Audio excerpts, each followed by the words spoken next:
Good evening, everyone. We're going to call tonight's meeting to order. We'll begin with the approval of the agenda. Can I have a mover and a seconder, please? Councillor Stevens and Councillor Sherwood, all in favor? And that is carried. Any disclosures of direct or indirect pecuniary interest? No, seeing none. There is a recommendation that a closed meeting of council be held pursuant to Section 239, subsection 2 of the Municipal Act for the purpose of considering the following subject matters: the Access Orangeville closed minute meetings from October 2nd, the Sustainable Orangeville closed minute meetings from December 2nd, and our council closed minutes from October 14th. Can I have a mover and a seconder to go into closed, please? Councillor Sherwood and Councillor McIntosh, all in favor? And we are now in closed session.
Okay, we're going to begin the open portion of our meeting. We will begin with the singing of our national anthem, and I'll ask that you rise if you're able, please.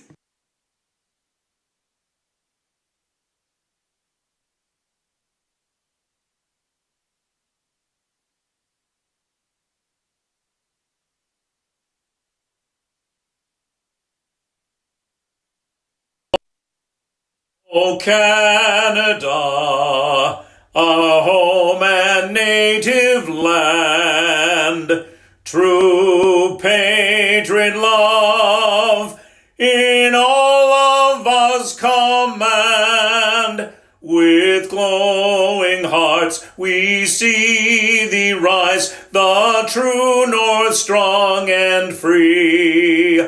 From far and wide, O Canada, we stand on guard for thee. God keep our land glorious and free. O Canada, we stand on guard for thee. O Canada, we stand on guard for thee.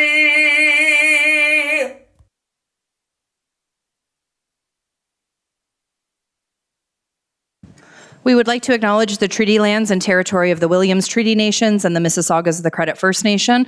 We also recognize that Dufferin County is the traditional territory of the Wendat and the Haudenosaunee and is home to many Indigenous people today. Tonight's meeting is being aired on public television and or streamed live and may be taped for later public broadcast or webcast. Your name is part of the public record and will be included in the minutes of tonight's meeting. If there's any members of the public connecting via telephone, you're reminded to press *6 to mute and unmute, and please remain muted until the chair requests comments or questions from the public. Ahead of our open meeting tonight, we did have a closed session, and the recommendation in the Rise-In report is that the October 2nd, 2025 Access Orangeville closed meeting minutes be received, and that the October 2nd, 2025 Sustainable Orangeville closed meeting minutes be received, and that the Sustainable Orangeville grant recipients be approved, and that the October 14th, 2025 Council closed minutes be approved, and that staff proceed as directed. Can I have a mover and a seconder, please? Councillor Stevens and Councillor Sherwood, all in favor? And that is carried unanimously. The adoptions of the previous council meeting, there are minutes from the October 14th council meeting. Was there any questions or comments on those minutes? Can I have a mover and a seconder to receive? Councillor Andrews and Councillor Prendergast, all in favor? And that is carried. We will now move into open forum. Those wishing to speak to council during open forum will be provided with 3 minutes to present their information to council, provided they are either a resident, taxpayer, or service provider of Orangeville and have not spoken to council on this topic within the last 3 months. If anyone is connecting via telephone or electronically, please use the raise hand feature or dial *9 to indicate your intention to speak. You will not have the ability to unmute until you are recognized and called on by the chair. Was there anyone joining us remotely for the open forum period? No. Was there anybody in the gallery who wished to make a comment during open forum? Come on up. And just a reminder, we need your name and address, for the record. Matthew Smith, 38 McCarthy Street. I have a question regarding the water bottle refill station on Broadway in front of the library. I noticed it's been out of service for the majority of this year. So I'd just like to know what the problem is with it, and if there's any future plans to repair it or remove it or anything like that. Thank you.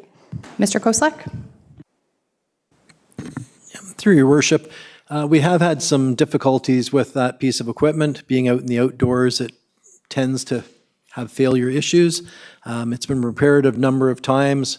What we're looking at probably recommending is to remove it and put a water filling station within the library. We do have one in this building. Just being in the outdoors, some of the fittings seem to jam, whether accidental or on purpose, and it's just difficult to maintain in the outdoor environment. Thank you, Mr. Koslek. Thank you. Was there anybody else in the gallery wishing to make a comment during open forum? Mr. Wilson, come on up.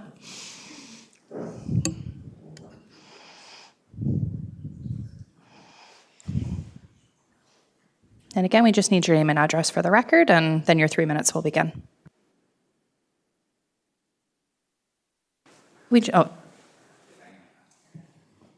I like what you've done with the place. Yeah, Your Worship and council members, I just wanted to respectfully request that my residence, 27 Bethia, not be included in the Heritage Conservation District. I've got a few reasons why. I guess primarily, my house isn't a heritage house. Stan Tech has even said in here in the report that it has no contribution to the heritage properties of the district. I'm older than my house, you know. It's described as a ranch in the report, but Stan Tech doesn't even define what ranch means. They define Italianate and Georgian, etc., but ranch doesn't even appear to be worthy of a definition. The second reason is, I think, as a property owner, adhering to the building code and provincial policies should be enough. I understand that the objectives of the Heritage Conservation District Plan are to maintain the heritage characteristics of the area. And again, my house isn't a heritage house. I would suggest that it could be easily carved out of the plan. I have no objection to the district being established, but I don't think it's applicable for 27 Bethia. So my suggestion would be exclude my property and redraw the boundary around it. And my neighbor, Mr. Fred Temple, has asked that I make the same request for his house, 25 Bethia. His house is the same age as mine. We butt on to the park, and across the road is the senior center. And I understand from some that the town may not include the park and the senior center in the district plan either. Anyway, Your Worship, those are my comments. That's my request to be excluded from the plan. Thank you. Thank you very much, Mr. Wilson. Was there any questions or comments from members of council? Deputy Mayor? Am I on? Yeah, good to see you, Mr. Wilson. Thank you for being here. I think the thing for me about your house and where it is, I mean, it's quite central in that location, but it's all about that district and what potentially would happen with that property if that property came down at some point, right? Like, the idea is to leave that neighborhood as is, as the historic district it is. I hear you on your home and the age and whatnot. It's just, it would be a shame to have something else go there, and I think that's why it's in where it is. You find that funny?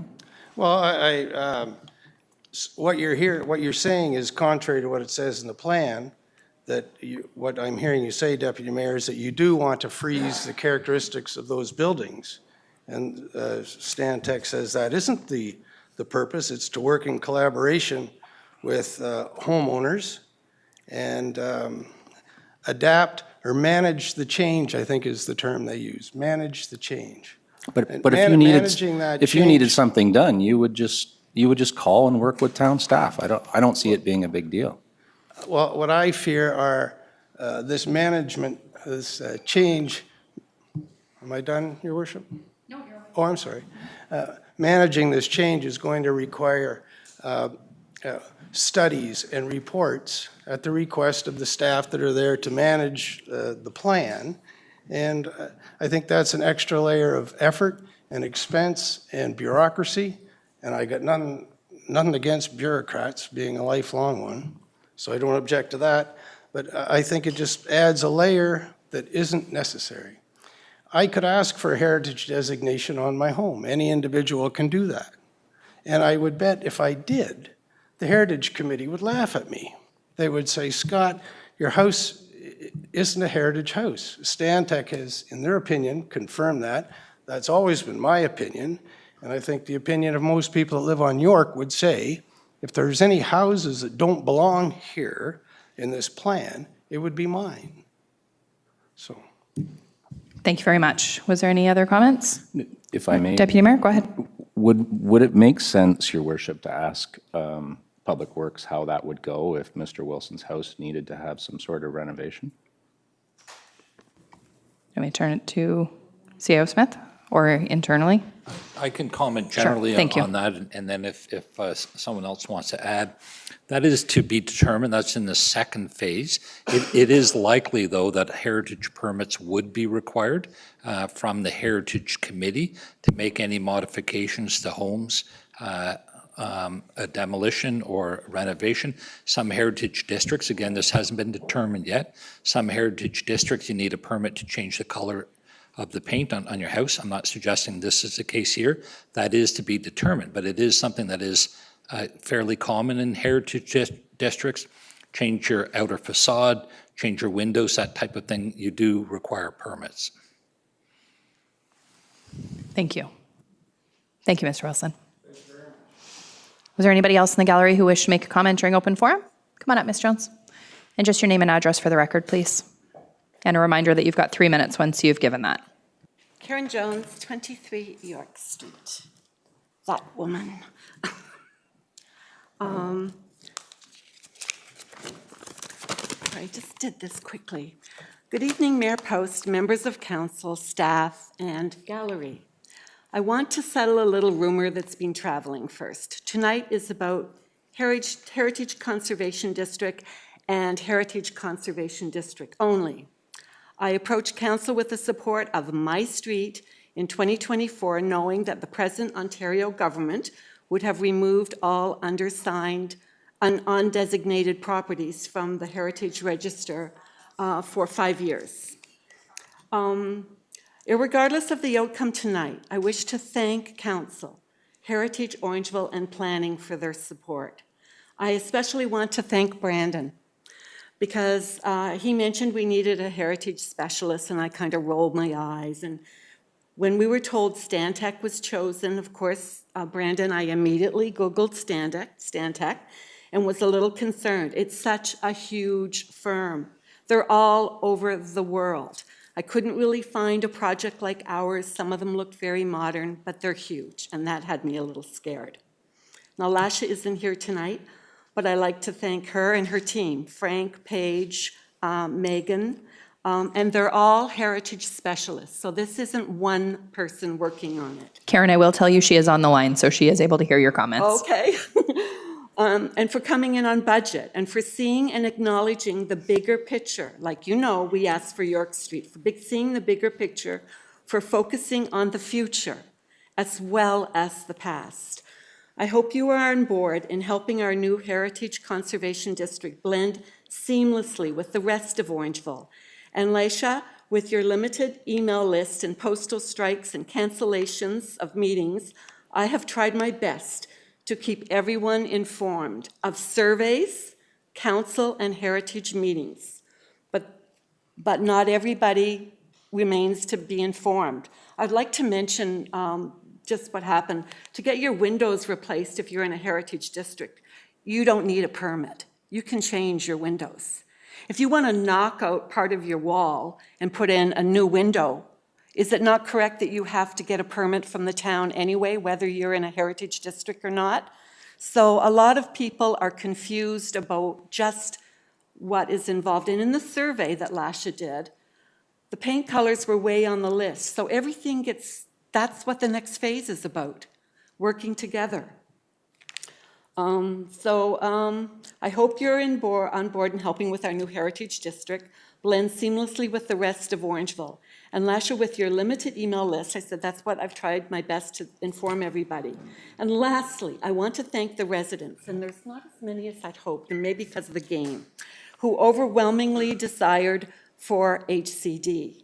And all of the people in the gallery, you are a great example for your children. Thank you, Karen. And also because a lot of them thought that this meeting was going to happen on the 14th and on the postal strike and everything. So that's it. No, we appreciate it, Karen. Was there any questions or comments from members of council? No, we're good. Thank you so much. Thank you. Was there anybody else in the gallery who wished to make a comment? Nobody else? Okay. We will move on then into our public delegations. Delegations that we have, we're going to start with Mayor Darren White from the Township of Melanchthon. The town did request this delegation. It's about the strata application in Melanchthon.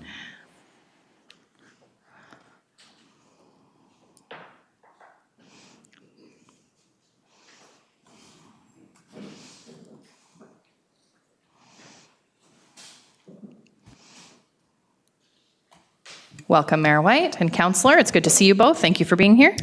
Well, thank you, Your Worship, Deputy Mayor, members of council, senior staff, and members of the public. We're excited to be here, and thank you for inviting us to come.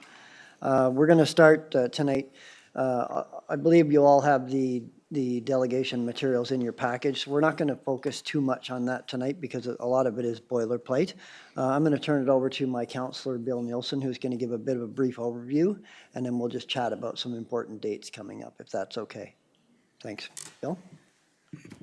Thank you. Good evening. I'm going to do the brief overview. Strata Aggregates Inc. was filed an application for a quarry with the Ministry of Natural Resources on January 31st, 2025. That is step one of the ARA process. The proposed quarry would be located on land currently zoned extractive industrial M2 and located on West Part Lot 13, Concession 3 Old Survey, and is currently an active gravel pit. The gravel pit's current licensing allows for an extraction of 1.25 million tons annually, and the proposed quarry license would allow the extraction of 2 million tons annually. Our council is unable to take a position on the application until it has been formally received and reviewed in detail. We have received it, but it hasn't been completely reviewed. Both the public and council have the opportunity to provide feedback through the Aggregate Resource Act's notification and consultation process, which is now taking place. You may wish to have your staff review this application and prepare recommendations for your consideration. This is a kind of a moving, I'm not going to say a target, but a moving scenario. Since this application was put in, Strata has now also put in an application to amend their permit to take water. For aggregate washing purposes, water will be taken from one pond. Details of the water taking process are as follows. The type is an amendment. The source name is a wash pond. Purposes for aggregate washing. The maximum rate per minute is 6,000 liters per minute. Maximum number of hours for taking water, 11 hours a day. Maximum volume of water per day, 5 million liters. Maximum number of days for taking the water, 365. The earliest calendar date for taking water would be January 1st, 2016. This is also out of the three categories for water taking. This is a Category 3 permit. Category 3 permit for water takings are anticipated to have the highest potential of causing unacceptable environmental impact or interference. This was put on, I guess, at the beginning of the month. There's a short window to respond to this, and it's a moving target. And this just came up this month, and I guess the closing date for the application on this is November 1st, yeah, which is a week away. So that's it for me. I'll pass it back to Mayor White. Okay. Thank you, Bill. So as I mentioned, a lot of the slideshow that you have is the Aggregate Resources Act process, which those slides, even though there's a lot of words and not many pictures, I encourage everybody to read and be familiar with it. Orangeville probably won't ever face a quarry application in the heart of Orangeville, but it's important to know what your neighbors are doing. There are three really important dates to be aware of in this application process. The first one, the most imminent one, is November 1st of this year, which is the comment period on the ERO with regards to the water taking application. The mayor and the deputy mayor were at county council when I spoke about this last week, and will know that this, in my opinion, is a backwards or a backdoor way to try to move the quarry application forward before the Aggregate Resources Act process has happened. And I believe that it is being done in bad faith by Strata. That's my opinion and mine only, but I'm very public about how I feel about that. If you do take out a calculator, which I'm sure everybody knows how to operate, except for apparently Strata, if you multiply those numbers out, they don't add up. The numbers simply don't make up the same things based on the liters per minute versus the hours in the day. But one of the interesting facts that does come out of the max water taking of 5 million liters a day is that that is very close to the number of liters of water a day that is in their application for the quarry application about how much water they're going to be using a day. So that's why I think it's a bad faith attack and sort of a backdoor to the process. The second and probably the most important date is November 10th. That is when public opinion closes on the applicant or the aggregate resources application. If you don't comment on it before that date, your comments will not be considered if this proceeds to an Ontario Land Tribunal hearing down the road. Mayor White, just give me 1 second. Can I get a motion to extend his time? Councillor Andrews and Councillor Prendergast, all in favor? Okay, you're good. Absolutely, thank you very much. So that if you don't comment during that period, your your objections or your concerns may not be addressed. The next date being November 17th, which is the Environmental Registry's comment period for the Aggregate Resources Act application as well. The way this has been done is unfortunate because many people look at November 17th as the ERO posting and think that if they put their comments in there, they will be in the hopper to be considered during the aggregate resources process. Not necessarily the case. That just means somebody at the ministry may read them and they may not be forwarded. So November 10th is the date that people's comments, questions, and concerns have to be in. And we're asking respectfully, Bill and I are doing a little road show around Southern Ontario, asking people to at least make themselves aware of the application and how it could affect them. And I'm happy to, with that in mind, I'm happy to take any questions if you have any, and we'll go from there. Thank you, Mayor White. We will start with Deputy Mayor Taylor. Thank you very much, Mayor White and Councillor Nielsen. Thank you very much for being here. I guess my piece with all this is I think I grasp the issue and I applaud your efforts and what you're trying to do, and I would fall on side with what you're trying to do. So kudos to both of you. Recently, you had a forum in your end of the county where our MP ran a meeting.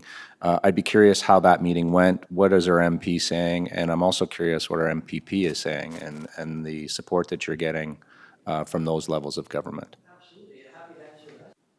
Do I need that? There we go. Happy to answer that.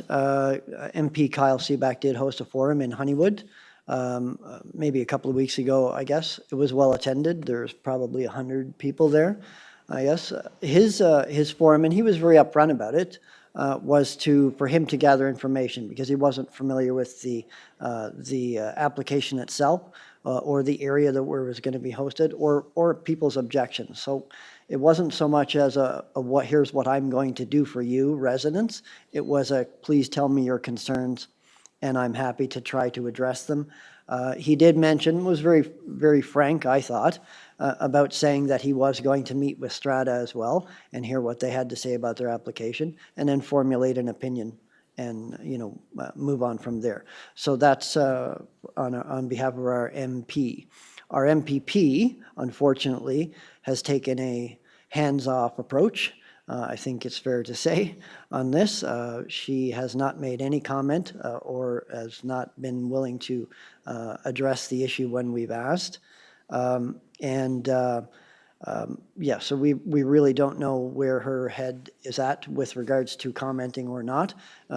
She was contacted by some residents and it did indicate to them that she couldn't get involved, which I find a little bit odd, but seeing that's mainly her job. But so that's sort of where we are from both perspectives. Thank you. Councillor Andrews? Yeah, thank you very much, Your Worship, Mayor White and Councillor Nielsen. Thank you for coming to our council chambers. What's interesting, many of us on council also had some of the residents of your area contact us directly. And I think the opportunity for us from adjacent municipalities is to support everyone when we can. And this is obviously one of those examples.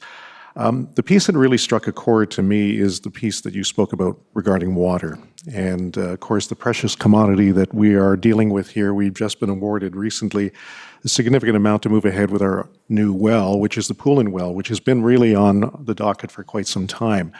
And I'm not sure if our staff would be able to tell us, but from a tributary point of view, and of course the aggregates and everything else that's connected to underground water movement, I'm wondering if that would have an effect. And I started thinking about it, and I thought, as much as water is coming from the north and potentially down to our area, here we are moving ahead with a rather ambitious project to support our community. Something up there could affect us in some way. So, I'm in certainly support of anything that we can do from a municipality to support this particular request, but that is certainly one that has come out, in my opinion, that could have potential concern for us here in our community. I think Mr. Koslek is prepared to speak to that. Yeah, through your worship, we'll take a look at the information and see if we can gather a bit more about any effect from the quarry. I would assume that it's about 30 kilometers away, and it probably wouldn't affect the groundwater around the Pullen Well or the northern part of Orangeville, but we can take a look at it. It is in another watershed. We're part of the Credit River. I think it's part of the Nottawasaga, but we can look at the information and see if there would be any effect on our systems.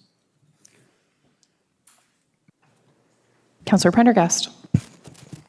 Thank you, Mayor Post, through you. I was just going to say that I support your call for support for the rest of the municipalities in Dufferin. What's happening in Melancthon, I believe it affects all of Dufferin. Our roads, infrastructure, the water table, and the land are all interconnected. And we've seen similar patterns in other areas of our region, specifically in South and Caledon. Rural communities are bearing this burden where people who don't reside in this riding are reaping the financial rewards, exploiting the natural resources that we have here.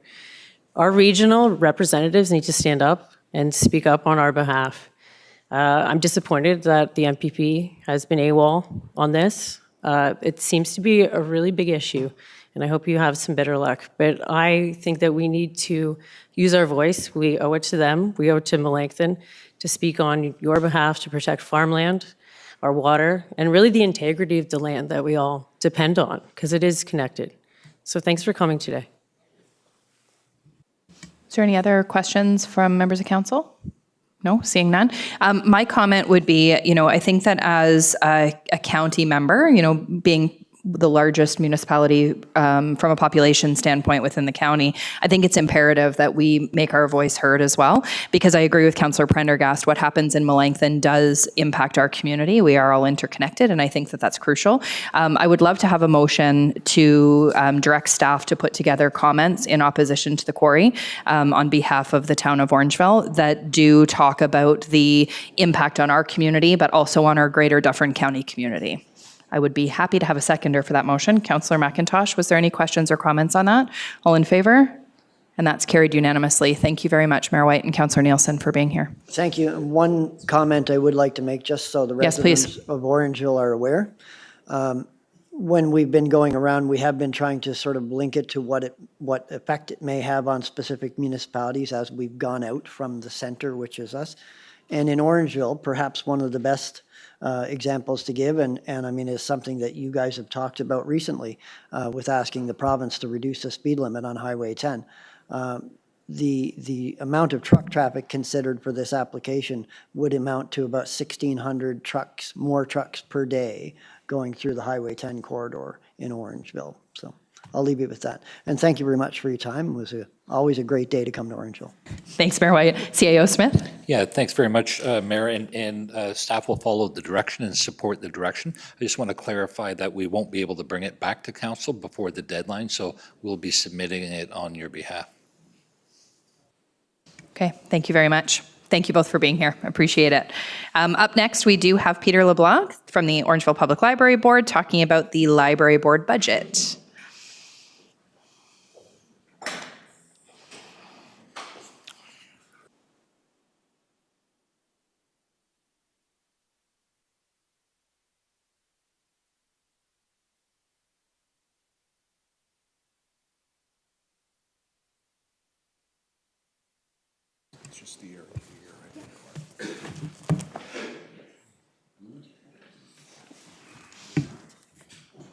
Welcome, Mr. LeBlanc. The floor is yours.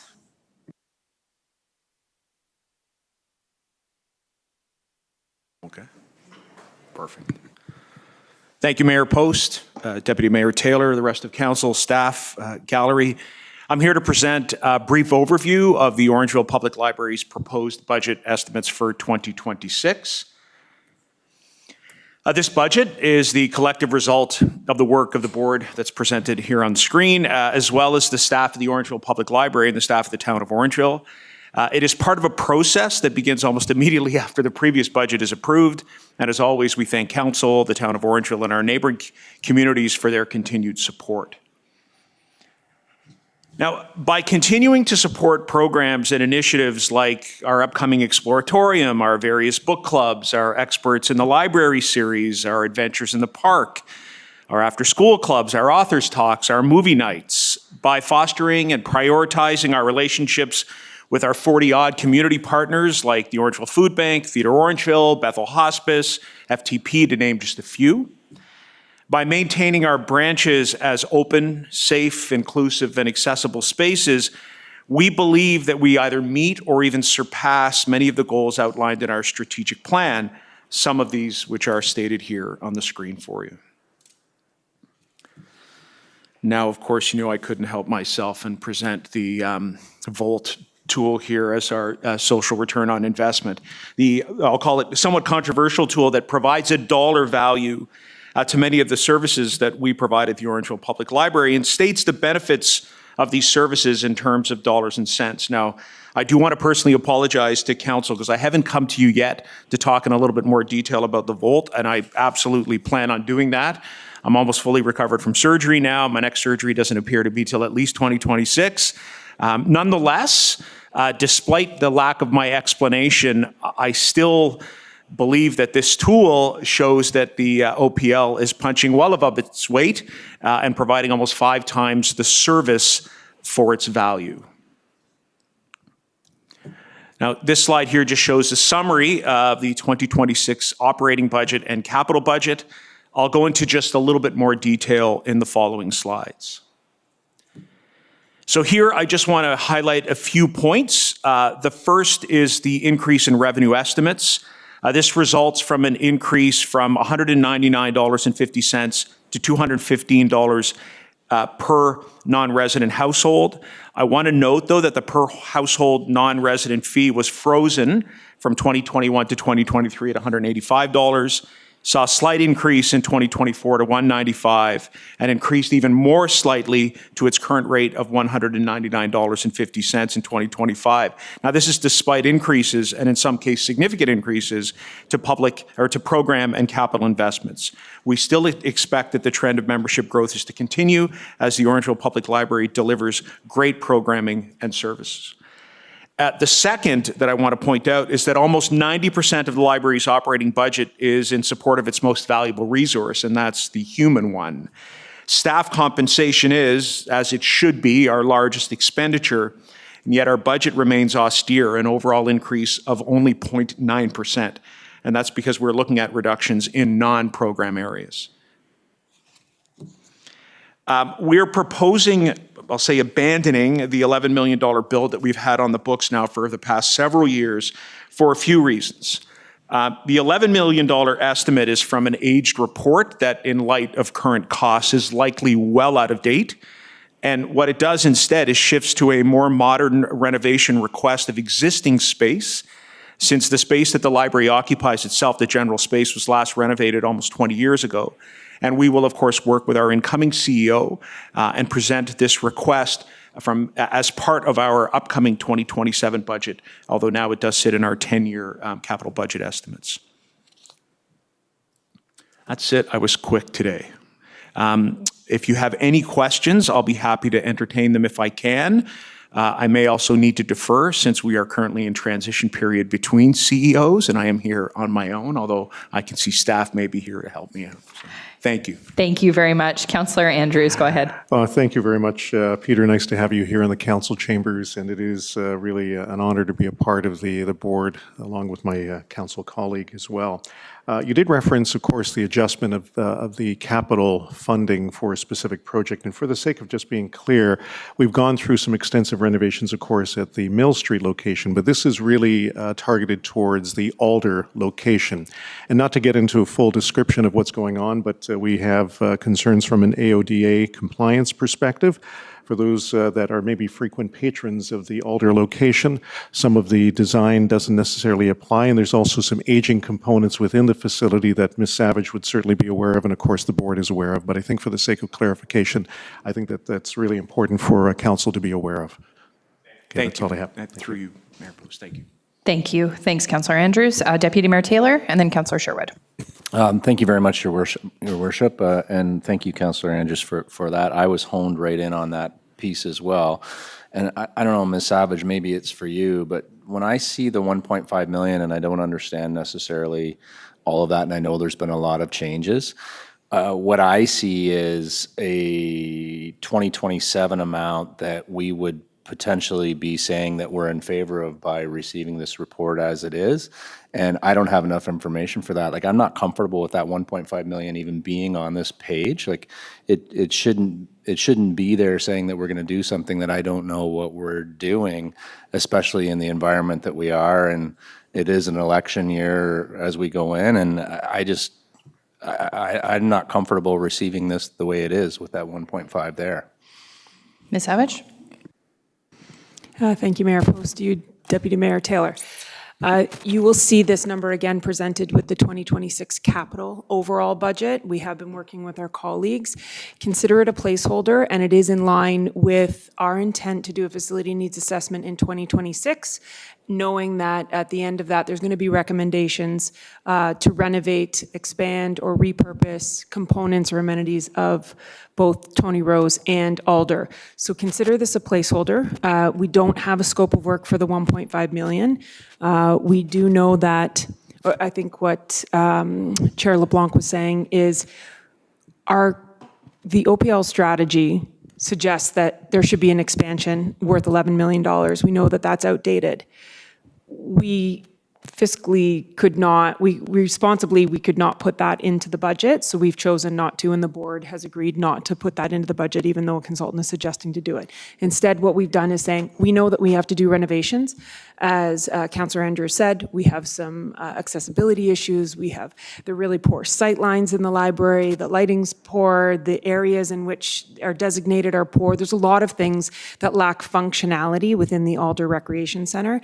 Again, that amount of money is a guesstimate based on current construction costs, facility experts, and we determined that that $1.5 million will at least address some of the major issues and be a part of the larger facility needs assessment study, whatever recommendations come out of that. Thank you, Ms. Savage. CAO Smith, do you have something to add? I'm just going to add, Ms. Savage did a great summary there. I just want to reinforce that the operating budget request has been put into our budget as recommended by the library board. I think they did an excellent job working with the CEO to develop a responsible operating budget. So that's right into our operating budget. And then the capital one, as Heather said, is a placeholder and will be subject to more discussion at a later date. Thank you, CAO. Councillor Sherwood. Yes, thank you, Your Worship. Through you, thank you, Mr. LeBlanc. I wanted to question under the operating budget estimates. I'm just trying to understand how you can forecast a 29% non-resident fee revenue increase. How is that justified that you think you can target a 29% revenue increase? Mr. LeBlanc? Through you, Mayor Post. The 29% increase is partially a result of the 9% increase in non-residence fees going from $199.50 to $210. It's also, that's the large part of it. We also are looking at a slight increase, looking at our trends year after year of increasing our membership as well, with a goal to continue to do that, despite the fact that there is an increase because, again, like I said, of the level of service. So it is a projection, I would agree, but it is a projection primarily based on the 9% increase of fees and a slight increase in membership. Okay, let's just hope that's achievable. Was there any other questions or comments from members of council? No? Thank you very much for being here, Mr. LeBlanc. Appreciate it. Next up, we have Councillor Andrews, who I think are you going to do it from your chair here? Okay, perfect. Who will be presenting as the chair of the Affordable Housing Task Force, the Affordable Housing Report. Council, you'll note that there is a recommendation that we receive the report at the end of this and that we direct staff to evaluate the 9 recommendations, but we'll turn it over to Councillor Andrews.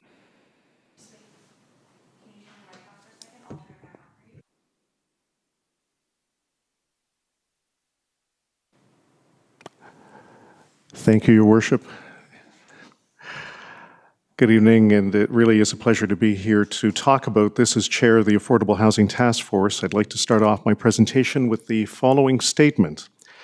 In Canada, affordable housing is recognized as a human right affirmed by the National Housing Strategy Act of 2019. Next slide, please.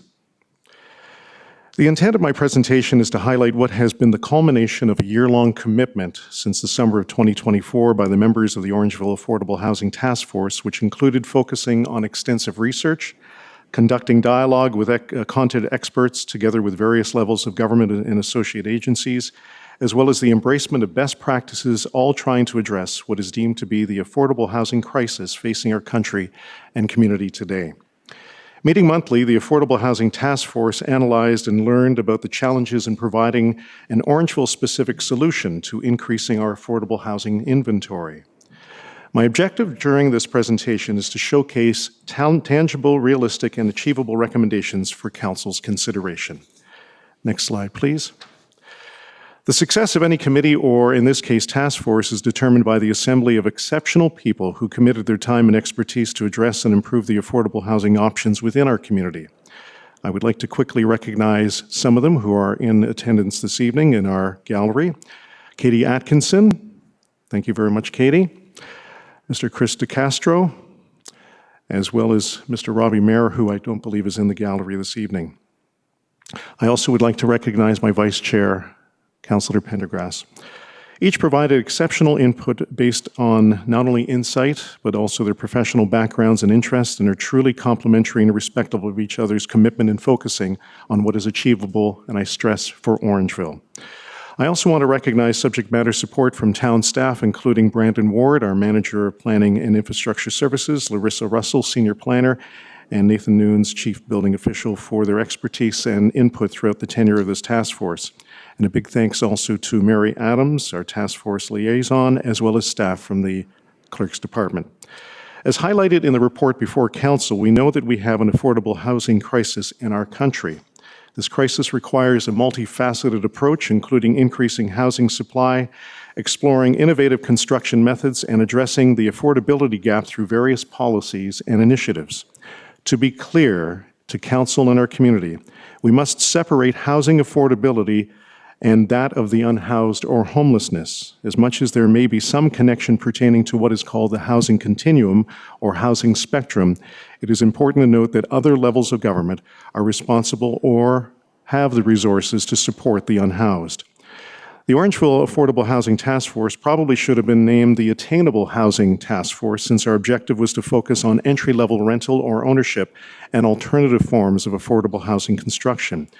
For the sake of time, I won't go into the extensive details as embedded in the report, other than to say there are a number of reasons we find ourselves in this affordable housing predicament, and because of this, we must concentrate on the methods of addressing the types of affordable housing that are deemed to be known and acceptable within our community, while at the same time consider forms of flexibility regarding zoning and existing bylaws in order to kickstart local building activities. The key issue here is that we're just not building enough homes or housing units to keep pace with population growth and demographic changes. This imbalance between supply and demand is a major cause of price increases, both from a purchase and/or rental perspective. And it is a pressure point, especially from an entry-level form of permanent accommodation. Even with specific developments being approved within our community, none are focusing on what is deemed to be affordable forms of housing, especially for first-time buyers. These new developments are either condominiums with higher purchase prices or subdivision buildings, including townhomes, semis, and single detached homes, also with considerable upfront purchase prices. Because of this, the Affordable Housing Task Force elected to focus on the types of affordable housing that are currently deemed to be known and acceptable within our community, such as rental units in an existing residential house, such as a main floor, upper level or basement apartment. Through the Planning and Building Divisions, the Affordable Housing Task Force was informed that Orangeville has confirmed 491 ARUs, which are additional residential unit apartments in existing properties. This inventory of units indicates past interest in supporting this form of affordable housing within the community, and with a variety of new designs and options being introduced by the home building industry, this is one way of increasing our local inventory. Also, with the province removing municipal development charges for such housing investment, the town's planning department introduced a concise plan of support and a document outlining what ARU's additional residential units are. Here in Orangeville, this provision allows property owners to add up to 3 ARUs on a single property in a defined residential location. This seems to be one of the best ways to quickly add stock to our community based on the willingness of property owners to invest in this type of affordable housing. I also want to express that it was imperative that the task force present recommendations that can be effectively managed successfully through our existing municipal structure and at the department level, meaning that in order to build and increase the affordable housing stock, we must keep requirements to do so simple and as easy as possible to fulfill. Now, on behalf of the Affordable Housing Task Force, I present 9 recommendations for Council's consideration. The next slide, please. I will try and go through these as quickly as possible, but I think for the sake of the importance of what we have going on, I think it's also critical that I take my time. Number 1, upon review of the housing development legislation, including zoning and parking requirements, streamlined restrictive regulations to improve greater flexibility in removing barriers to increase obtainable and accessible housing in Orangeville. One of the current hurdles pertains to required parking spots per unit as a significant barrier to affordable housing builds. More specifically, infill apartments and/or ARUs have specific zoning and parking requirements. With the implementation of the successful Orangeville Fare Free Transit Initiative as an example, it is recommended to allow developers to reduce or even eliminate required parking requirements for developments in close proximity to a transit route. Doing so would encourage the development of ARUs, lowering unit costs, accelerate unit inventory construction, while also reducing car dependency. To provide some context, the City of Guelph identified parking requirements as a primary barrier to ARU development, noting eliminating them would increase and accelerate build activities. Number 2, consider expanding or redirecting CIP community improvement funds to incentivize the building of ARUs. The funds could be a one-time non-refundable grant to offset preliminary build requirements or jumpstart specific projects. Our current allocation or commitment of CIP funding supports facade improvements in the downtown BIA core or landscape improvements in our industrial park. If Orangeville were to consider some form of CIP incentive program for ARUs, focus should be to ensure such units are guaranteed to be affordable.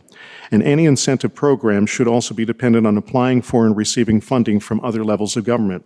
For example, tapping into what is hoped to be the 3rd round of CMHC Housing Accelerator funds in the future, which may support this recommendation. The last round of funding was awarded in 2024 for the period of 2027 to 2028.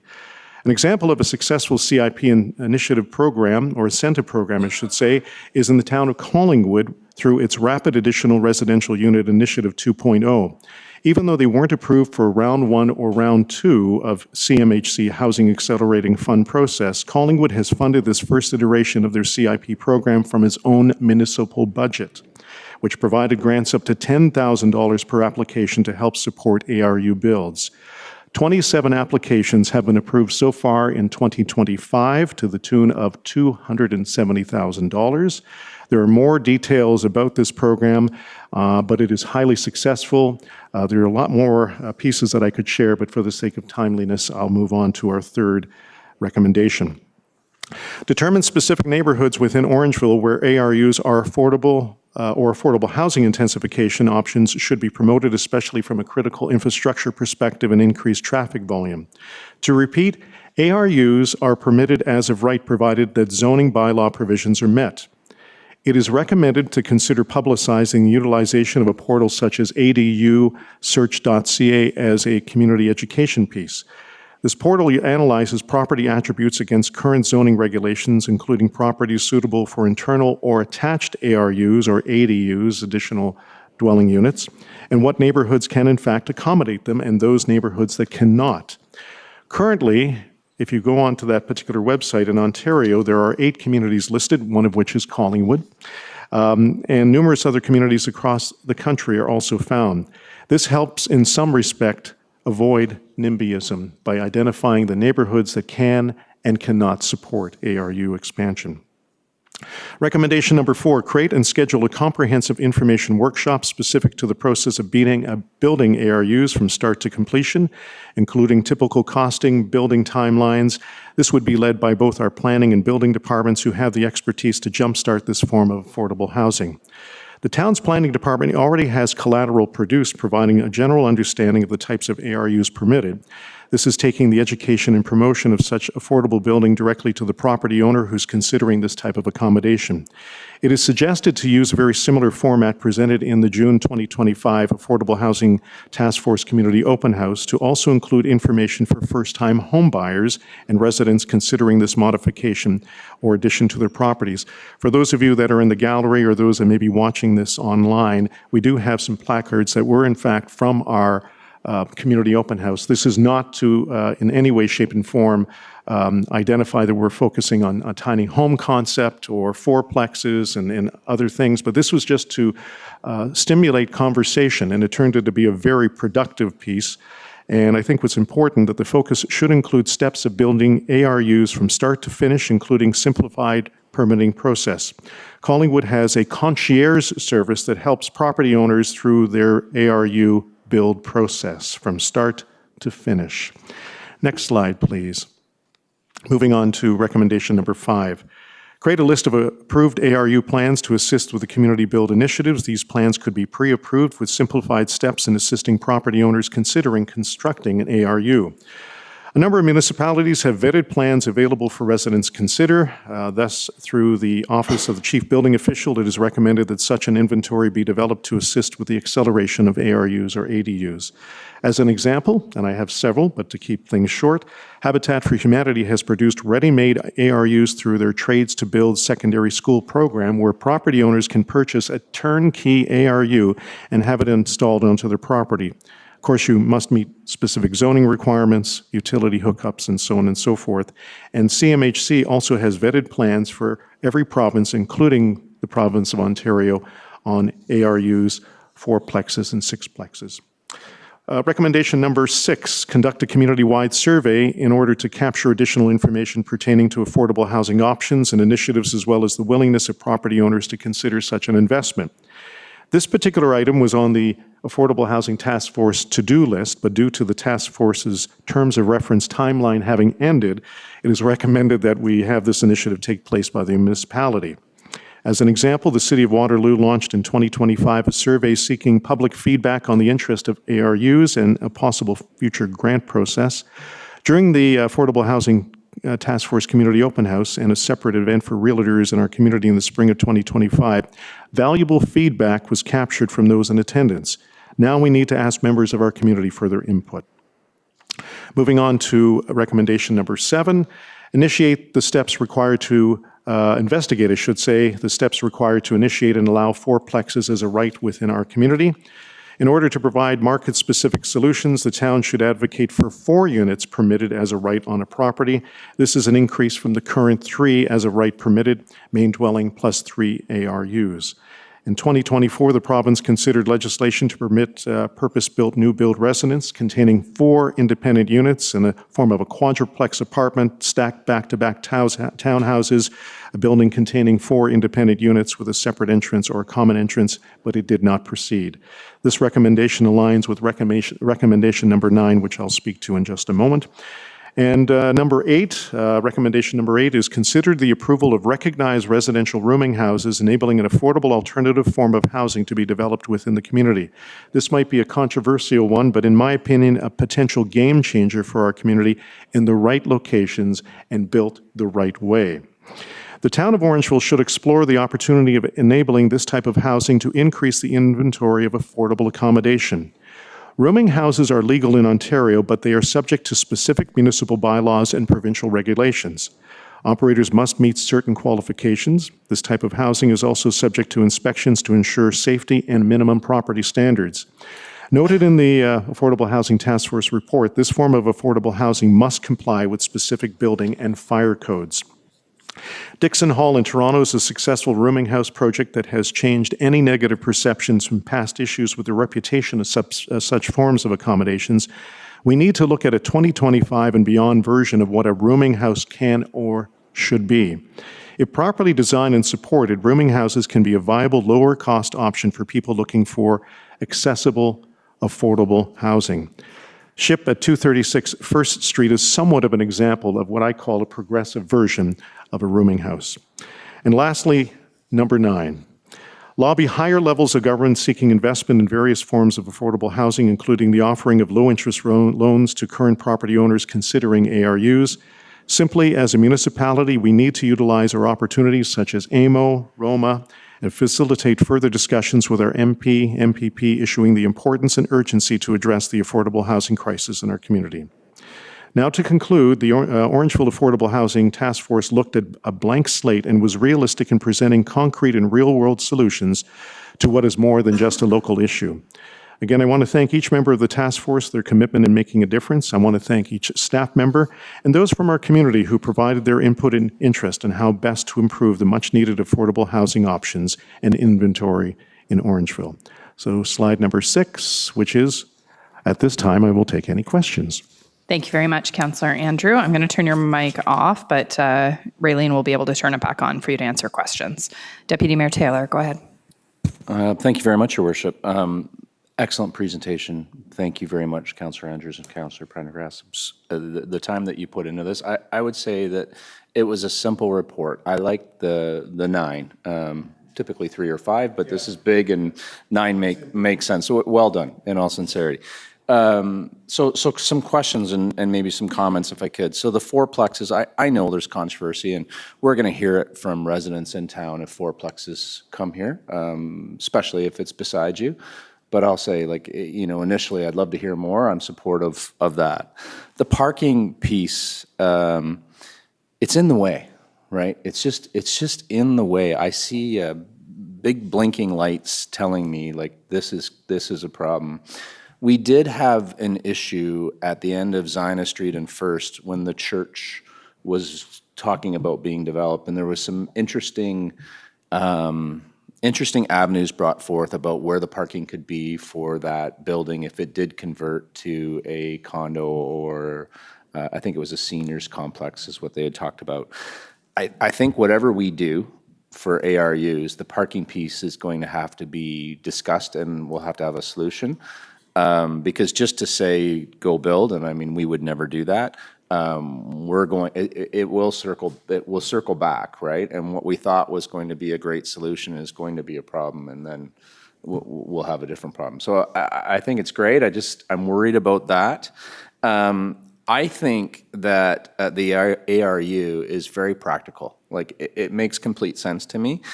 What I'm anxious about is how is that going to pertain to Orangeville, and how will we all live with ARUs? And specifically, what are the properties? Like, I'd love to see, just unsolicited, like, what are the properties within town that could potentially have those? I think, like, candidly, I think my property could have one. That would be interesting. But from a percentage of what the lot developed would be, I mean, we've been educated over time to know that we can only have certain coverage of a lot. I assume with the ARU, there'll be exceptions. How will those exceptions come into play? What will that mean for us? And then the other thing that is super interesting to me is how does the ROI and the affordability piece look? I'm certainly not a builder, but I would say on the low side, like these things are probably 400-ish thousand to build, and people are saying, oh, that's not affordable housing. Well, I know that's a lot of money and it's difficult for a lot of folks, but that's just what these things cost now, right? So if you're putting up a building, and don't quote me on what the costs would be, but you think about sanitary system and heating and then the size of the property and the materials and certainly the expertise to build, I bet you I'm not far off in terms of pricing would be. So if that's what the cost is, what does the assisted grant look like? And then what does the ROI look like? Because that will have to make sense for someone to invest that type of money to be able to have that in. And it won't be just families that are doing it. I mean, a lot of it will be grandparents and sons and daughters, that sort of thing. But there'll be other people who will be doing it to offset costs and whatnot. So anyway, I think it's a great step. I don't want to even call it a first step. Like, we've been down this road so far, so long. It's not a first step. It's a great step on your part. I look forward to the staff report, and I really want to get through what those practical things are and understand what it means for our town, and then have a discussion about how we're going to implement. So kudos to you both. May I respond, Mayor?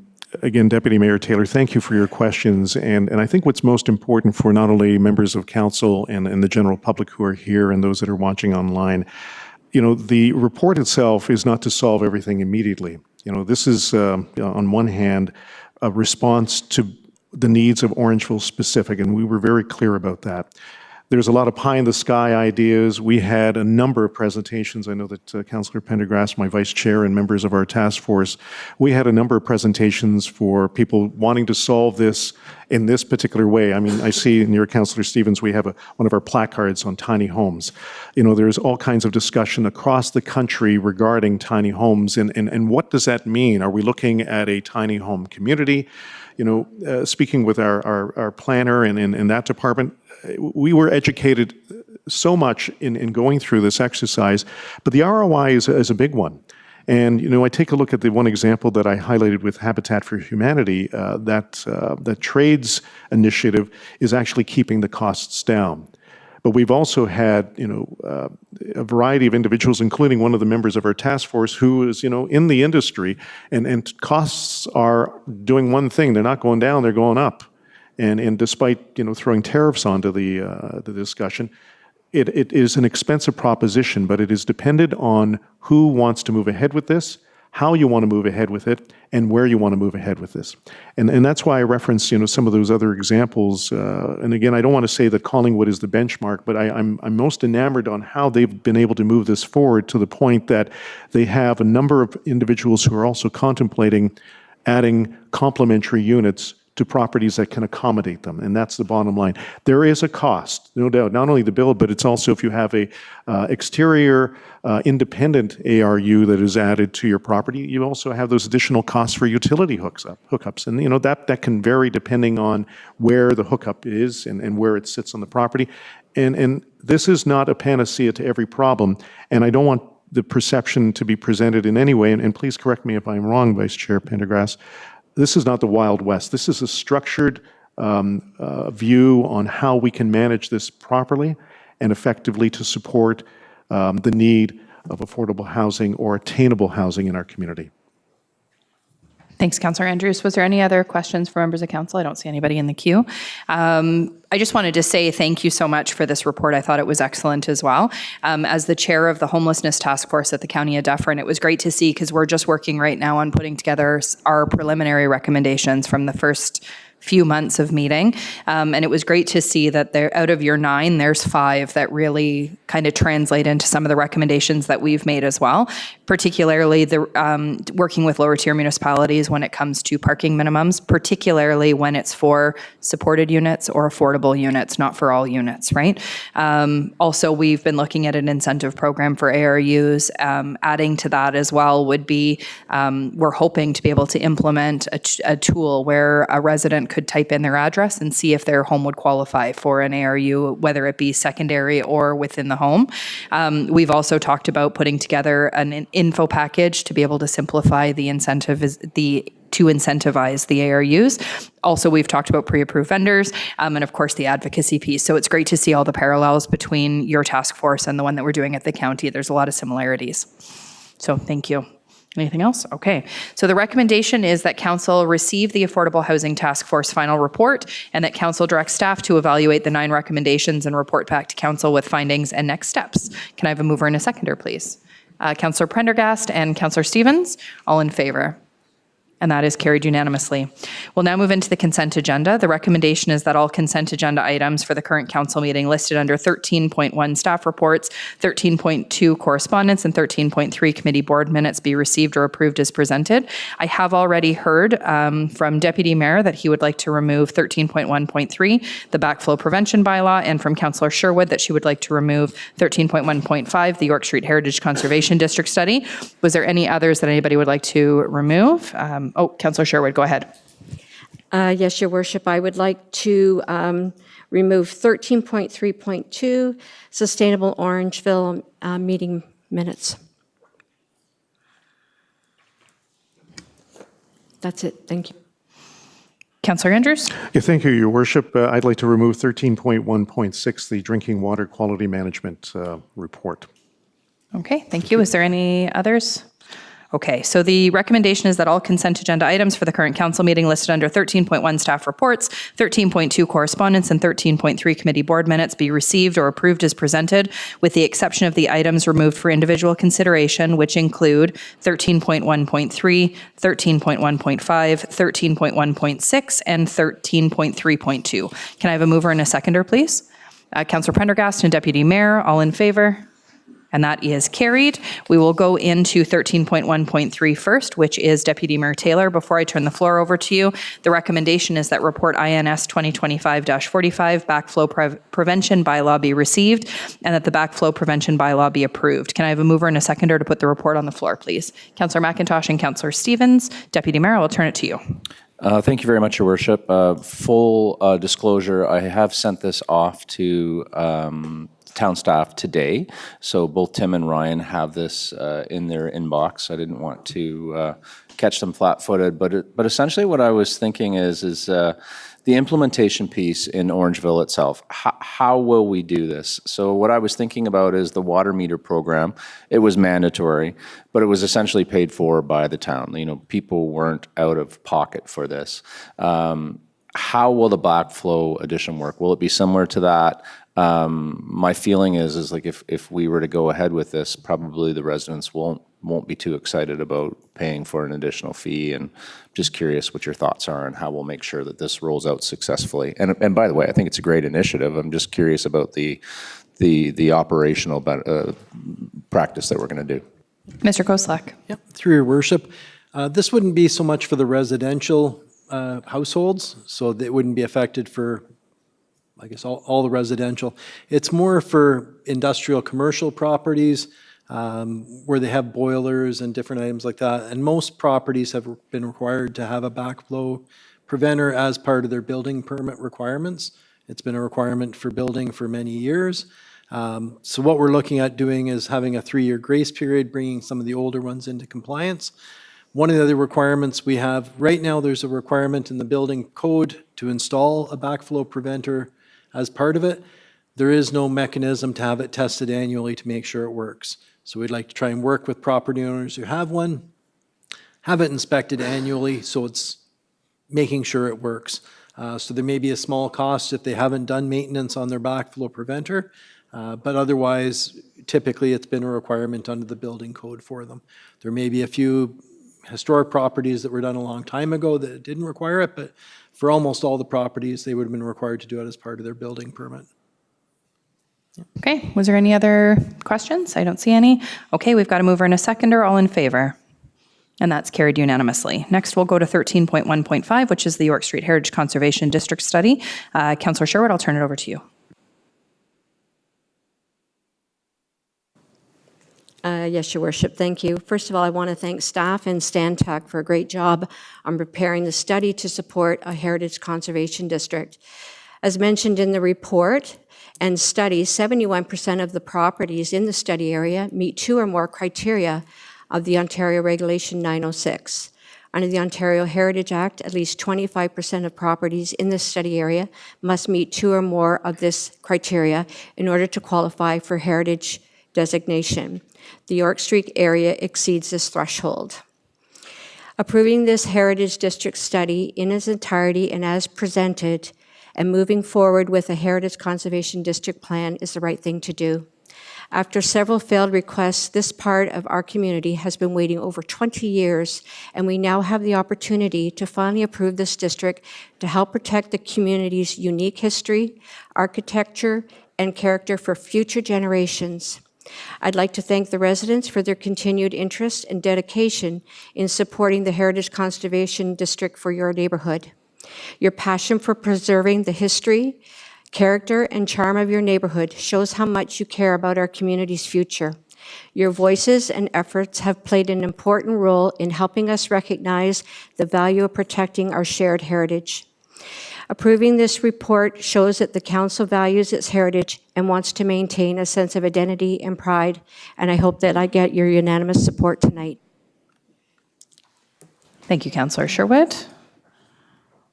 Councillor McIntosh. Thank you, Your Worship. I guess I just have a question. As you know, one of the, I forget the number on the street, but there's an appeal have been launched over the new construction. How will this affect this? Or, you know, we're gonna, if they are successful, we're gonna have a block of new houses basically in the middle of a heritage district. Is that going to affect this at all, or? Who wants to take that one? Mr. Ward? Thank you, Mayor Post, and through you, I can attempt to answer that. So they're two separate items. Depending on the timing of the advancement of the district and when it may come into effect, it will have an impact on whether or not the application is now under appeal. If that decision goes forward and let's say if it is indeed approved, there's going to be further development approvals needed, and they would have to align with whatever the district designation imposes for those areas. Just as a reminder, of course, like a district designation doesn't freeze things in times, it manages change. So the plan phase is what will stipulate the types of considerations that need to be put for or respected through any sort of change introduced to the area. Thank you. Deputy Mayor Taylor. Thank you very much, Your Worship. So we did have a discussion earlier tonight about which homes should be included in the area. The zone that's drawn is quite interesting. Like all of KC Gardens is in that heritage district. Maybe just back up. First of all, like I've never thought that these things were a great idea. I live in a heritage district or a supposed heritage district myself. I wouldn't want that for myself personally. The reason that I'm in favor of this is because I believe the majority of the residents want this for their area, and that's why I'm supporting it. So I do want to be clear on that. But we did have a resident ask about why their home is in the area. It's interesting to me. I don't know how you can have this area without those homes in it. I don't know what you would take out, and I'd be curious what our planner thinks of those commentaries. Like, to be able to take those homes out that was suggested, I don't see how we could do it. Do you have a thought on that? If Mr. I may, Ward? through you, Your Worship? Yep, Mr. Ward. Thank you, Mayor Post, and through you. I'll try to answer that question, but I know our consultant is on the line. They might be able to put a little more context to it. But in general, the district area is trying to embody the character of an area as a whole. And it's very clear and well understood that that area is going to include what we call contributing properties, so properties that have some of the characteristics that embody that district, and then some properties that do not.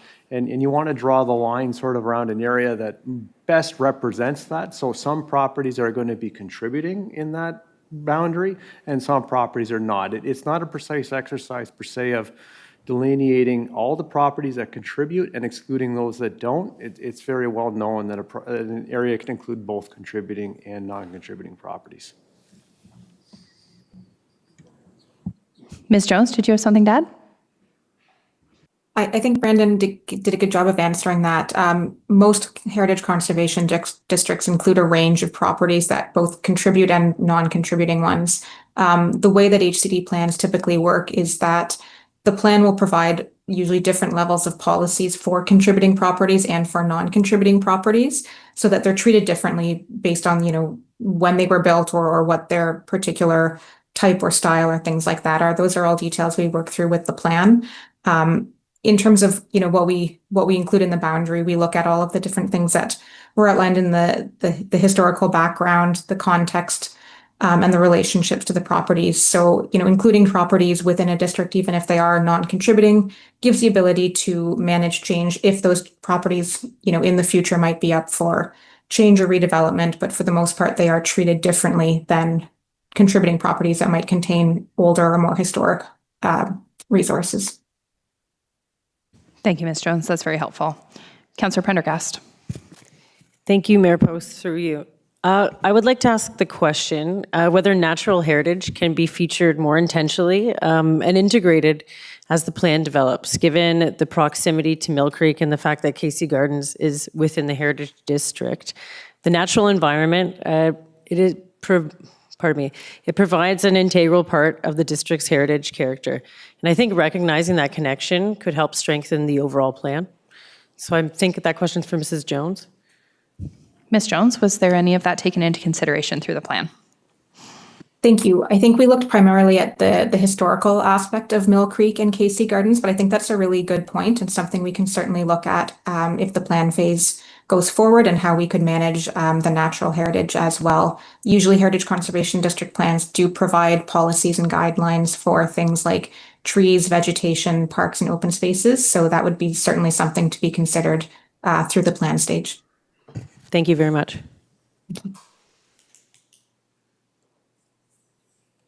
Councillor Prendergast, if you just want to shut yours off quickly. Councillor Sherwood. Yes, Your Worship. I just wanted to ask staff if this is approved as recommended, when are we looking at a timeline for the consultant to come back with the plan and the guidelines? What time frame are we looking at? Mr. Ward? Through you, Mayor Post, to Councillor Sherwood, I think we'd have to take that back and reconcile against the original work plan. It may be early next year. The consultants here as well, I know they might have an indication as to what their timelines might look like too. Ms. Jones? Thank you. If given direction to proceed, we would probably be able to start the plan as early as, late this year or early 2026. We would certainly want to have consultation with the community as we develop the policies and guidelines. That input is very important. We want to make sure that the residents have the ability to give us their input, tell us what types of policies and guidelines they're comfortable with, and review drafts. So it would be something that we would likely see being completed sometime in the next year. Thank you. Councillor Sherwood? So my only comment would be that I would hope that this would be cleared up and done before and become lame duck next year. Thank you. Councillor Stevens. Hi, thank you, Your Worship. I'm not an expert. I don't ever, say I will. I guess my question will be to you or to staff. So tonight we had a couple people voice their concerns. So one with Mr. Wilson. If he changed his windows and then our next presenter said that that doesn't affect them, but CEO Smith said it does. So I just want to make sure that I totally understand. CEO Smith? Yeah, I'll comment on that, and I'm sorry if I wasn't clear. Whether you can change your windows or not has not yet been decided. Whether the Optimist shed in the park can be built has not yet been decided. Those types of decisions will come as part of the second phase. So I think it's important that council understand and the community understand that those decisions will come, and they might be surprising. I'll frame it like that on how those recommendations. When I read the report, and I'll quote some things here, respondents were generally supportive of encouraging new additions, but had mixed preferences about retaining historic windows. Respondents expressed a low preference for allowing historic paint colors, and there's a general lack of interest in allowing for greater building height and density. So those things will be decided. Through my experience in working with projects like this, it's usually the facade of a building that's you want to protect. It's usually the paint colors. It's usually the windows, and sometimes it's the roofing. If you're not prepared to protect those, then it dilutes the impact and the effect of trying to maintain something. So I just caution, and to be clear, as I've said to many of you, I personally support heritage designation in this area. That second phase is going to, I suspect, be contentious. Because if the goal is to do what normally you would do in the heritage district, those types of restrictions are fairly common. But that's coming. Thank you. Councillor Prendergast? Turn it off. Thank you, Mayor Post, through you. My understanding was just that there would be a distinction between non-contributing properties and contributing properties.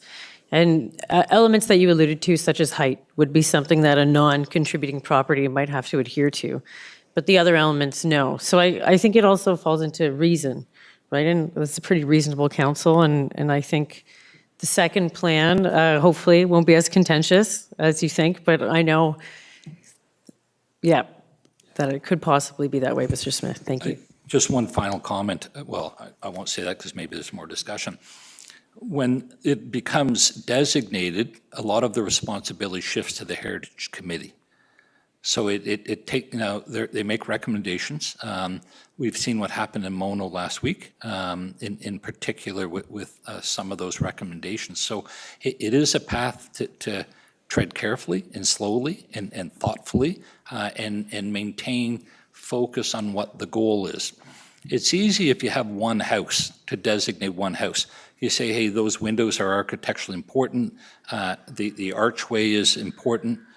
When you have two houses, you can do the same. When you put 20 houses in, it sometimes gets watered down. And when you include the senior center as an example, it starts to water it down a little bit. So I just offer that. Phase 2 will be much more interesting.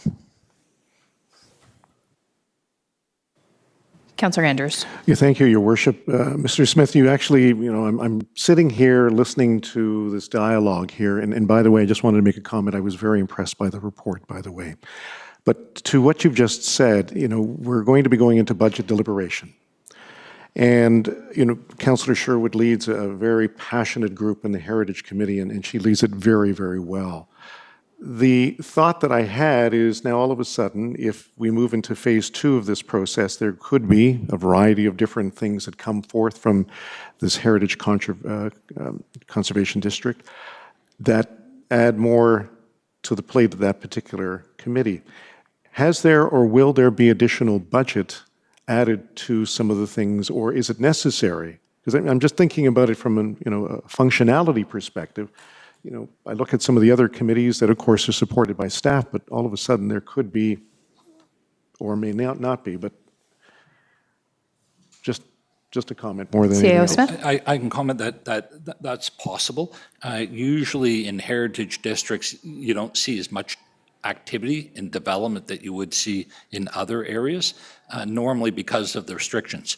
You can't do additions or you can't change the facade. You can't do those types of things. So it's probably not a typical community, but if there's additional resources are needed, many municipalities have a heritage planner on staff or a part-time heritage planner on staff to help facilitate that as well. Councillor Stevens. Sorry, I'm just having a hard time getting past this one. So we approve this tonight. We don't like Plan 2. What happens then? Or we can't agree on what Plan 2 is going to look like. CAO Smith. Yeah, it's all within council's, it's all within your purview, your decision. You're not making a deal or no deal, or you're not making a step that you can't back up. Again, I don't want people to misconstrue thinking that I don't think there's heritage value in this area. I do. I just want you to be fully informed and the community fully informed that restrictions could come down and probably will if the intent is to protect that area. Those restrictions will come, and people, whether they like it or not, will be required to follow them and adhere to them. Do you have a follow-up, Councillor Stevens? No? Okay. Councillor Sherwood, go ahead. Yes, Your Worship. Perhaps Ms. Jones can clarify this, but in the case of decisions being made by Heritage Orangeville, I can tell you that we will be having to be very strict in following the Ontario Heritage Act and within our own official plans, et cetera. So we won't be just developing a plan that we think is for us. We do have statutory requirements we have to follow. Ms. Jones, if you could please clarify that. Ms. Jones? Yes, so the purpose of the plan and guidelines is to provide that playbook to it so that all decisions ideally are made following the policies and guidelines so that they support the objectives that are developed for the Heritage District. So that gives the Heritage Committee, that gives staff, that gives council the resources to be able to make those decisions. We also see a lot of municipalities have items sometimes or introduce a delegated authority bylaw so that minor alterations or things like that can be approved at the staff level without having to go through the Heritage Committee, specifically if it's something that is, really not a big change or requiring, that amount of time or consideration or discussion. So that sometimes we see things that go through the Heritage Committee tend to be those bigger applications, things like major additions or development or stuff like that, but then doesn't drain the resources or overwhelm the committee or things like that. So there are a number of ways that municipalities manage the districts or deal with those applications. It's a relatively small area as well. So I would think that there probably wouldn't be too many applications coming all at once or all the time. Deputy Mayor Taylor? Thank you, Your Worship. I'm just curious. I think we've been over the area, so I don't want to beat a dead horse here, but the areas on Broadway in particular, like, why would they be in that? It's confusing to me why they're there. I've been in the buildings. They are.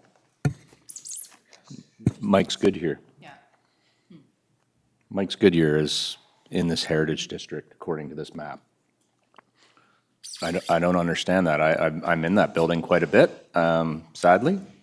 It's not a heritage thing. It's just odd. Some of the lines are strange to me. I think the overarching idea is a great one. It's just there's some confusing elements in this. Ms. Jones, did you want to talk about the area that was selected, the study area? Yeah, the study area was given to us primarily by staff and then expanded on through council's direction to include the areas along Bethia and John Street. So that was the boundary. I don't think there's too much on Broadway that's included. Mostly it's ones that would be, something fronts on Broadway, but also fronts onto John Street or Bethia Street. So typically we work off of property boundaries. Sometimes property boundaries do front in weird places or do look a little bit strange, which is why the lines on a map can look a little bit unusual.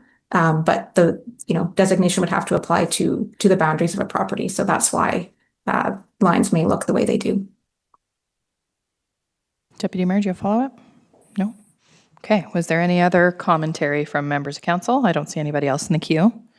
Okay, so the recommendation in the report is that report INS 2025-47, York Street Heritage Conservation District study be received, and that the recommendations of the York Street Heritage Conservation District study prepared by Stantec Consulting Limited and dated August 2025 be approved, and that council confirm the extent of the Heritage Conservation District area boundary to proceed to the plan development phase, and that staff work with Stantec Consulting Limited to prepare the plan and guidelines of the York Street Heritage Conservation District in accordance with the Ontario Heritage Act. Before I ask for a mover and a seconder, I just want to confirm with the clerk's team that by moving and seconding this report, it would be moving ahead with the study area that was recognized in the recommendation, correct?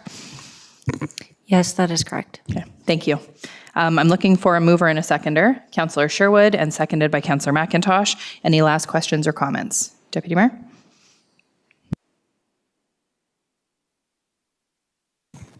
I just want to state again, I'm in favor of this going because the residents have desired this.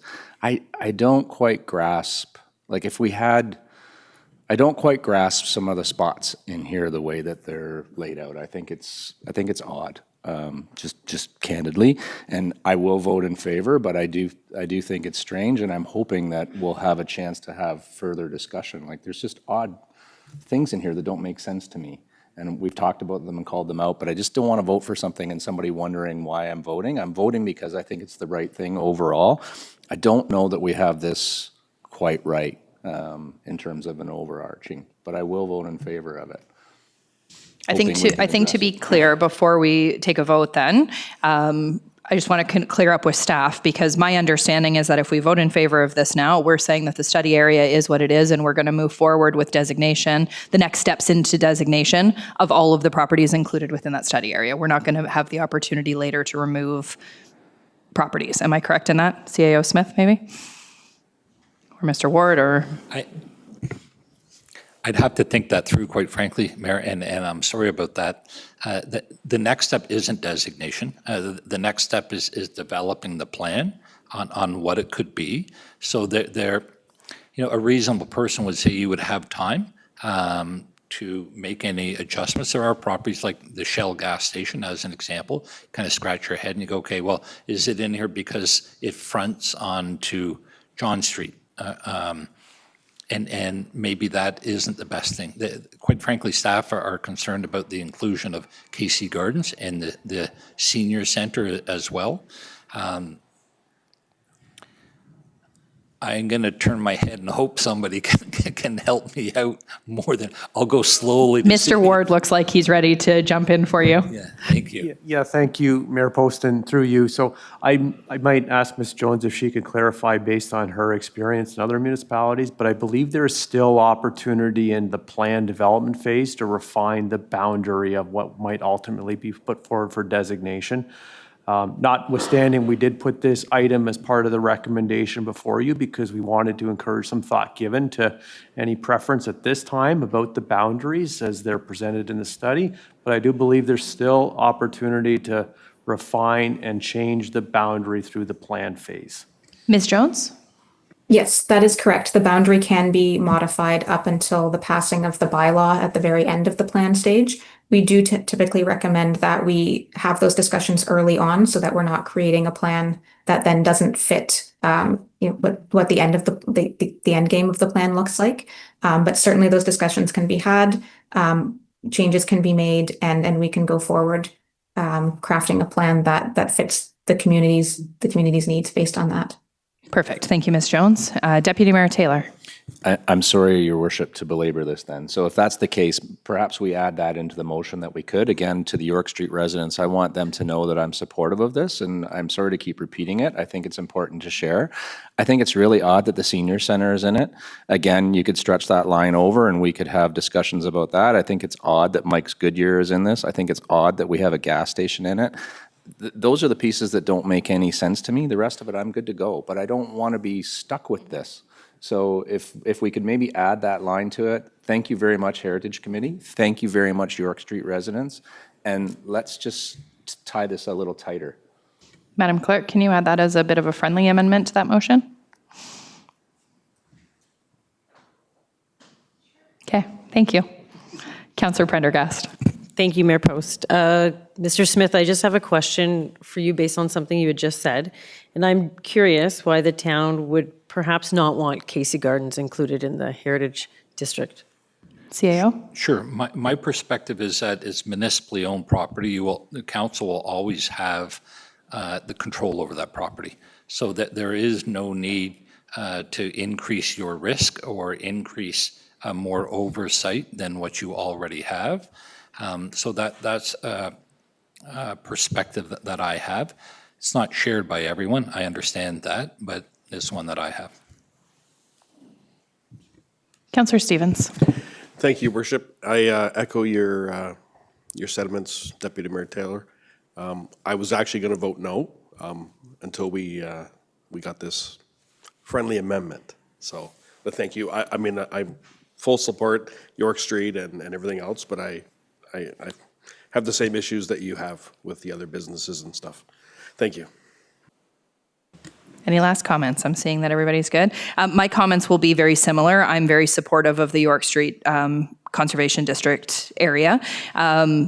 my concern has been when I saw the report coming back that the last time that this failed was because more and more properties were included. And York Street has always wanted to be designated. And unfortunately, York Street wasn't designated because the last report completely fell apart because there was areas that didn't want to be designated and it became contentious, and ultimately the council of the day decided to vote against it. Unfortunately, during that time, all of the York Street residents were very interested in it, and it probably should have been designated back then. It should have been done in chunks, and I'm happy with the way that we've worded this now, and I'm happy to support the way that it is. So with that, I will call the vote. All in favor? And that is carried unanimously. Thank you. Next item is 13.1.6, which is the Drinking Water Quality Management Standard Update. Councillor Andrews, you have pulled it. Before you go ahead, though, I will just get the recommendation on the floor that report INS 2025-50 Drinking Water Quality Management Standard Update report be received. Can I have a mover and a seconder, please? Councillor Stevens, seconded by Councillor Prendergast. Councillor Andrews, the floor is. Thank you very much, Your Worship. I'll just wait for the gallery to exit just for the sake of making sure that those that are still in. Yeah.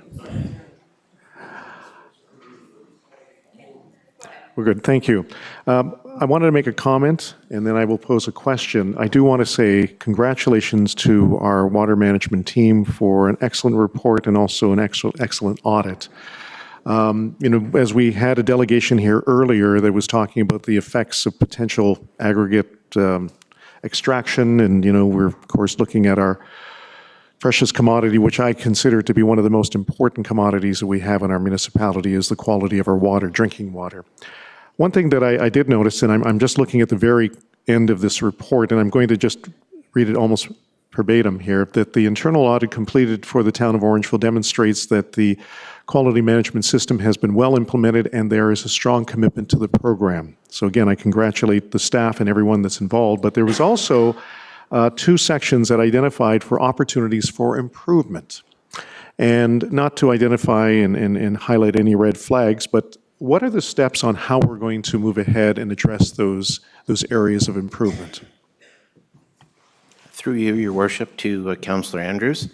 Opportunities for improvement are something that the auditors provide to the town. It's very similar to what the Ministry of the Environment Inspector provides us with a best management practice. So for an OFI, or an opportunity for improvement, it's something that out of due diligence and careful consideration, the town should review these suggested opportunities for improvement. They're not required, they're not mandatory, they're just simply suggestions for improving the system. So staff will take each and every one of those OFIs and review them for their practicality and their implementation, possible implementation to the Orangeville drinking water system. So they're each looked at as on a case-by-case basis. And I would say generally we probably implement around 80% of them. That's great to hear. And again, I have full confidence in our water management team. They've done exceptional work. And again, I think, having read the report, it identifies exactly how well this particular portfolio is being managed within the town. So again, congratulations on a very successful report. But I thought it was important to at least highlight, as you highlighted very clearly, the suggested recommendations or areas for improvement. Thank you. Thank you, Councillor Andrews. Any other questions or comments? I don't see any. I will call the vote. All in favor? And that's carried unanimously. Next, we'll go to 13.3.2, which is the Sustainable Orangeville meeting minutes. The recommendation is that Council receive the 2025 October 2nd Sustainable Orangeville meeting minutes for information, and that Council endorse the following resolution regarding the tree planting event, that Sustainable Orangeville donate up to $3,500 from their budget to the Credit Valley Conservation Authority, and that the donation be used exclusively for programming delivered within the town of Orangeville or Island Lake Conservation Area, directly benefiting our community. Can I have a mover and a seconder, please? Councillor Prendergast and Councillor Andrews. Councillor Sherwood, I will turn it to you.